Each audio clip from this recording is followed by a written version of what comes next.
Welcome sa aking munting channel, ang muli niyang paghaharap at pagkikita nga nito ngang si Tyrone at ito ngang si Iris Benavides, at dito nga ay sasabihin nitong si Tyrone na kung maaari daw ay sumama na sa kanya ito ngang si Iris at magbabagong buhay nga sila para maitaguyod nila ang kanilang magiging magandang pamilya at magsisimula silang muli sa bagong hamon ng buhay. Ngunit itong ngang si Iris ay talagang matigas ang loob dahil nga sa kanyang maling inaakala na itong ngang si Tyrone ay meron nga siyang dating naging ka-live-in partner na walang iba nga kung hindi itong ngang si Jasmine Flores na ngayon nga ay naanakan niya, at walang kaalam-alam nga itong si Tyrone na meron nga silang naging anak nito ngang si Jasmine Flores. At dito naman ay hindi makakapayag itong si Iris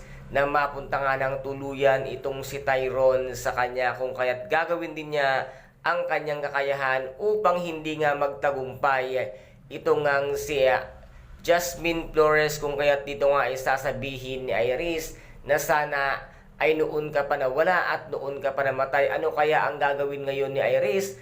Tuluyan niya na kayang kikitilin ang buhay nga ni Tyrone ngayong sila ay magkaharap na mismo dahil nga sa matinding galit at sama ng loob nitong ngang si Iris sa ginawa nga nitong si Tyrone. Kaya guys, ito po ang ating pakaabangan dito nga sa Lavender Fields, na kung saan ay mas matindi at mas maganda ang makaganapan at sa mga bawat episode na kanilang gaganapan. Kung nagustuhan po ninyo ang aking videos for today, paki-subscribe na lamang po ng aking channel, paki-like and share para maging update kayo sa lahat ng gagawin kong videos. Maraming salamat po. Ingat, God bless and bye-bye!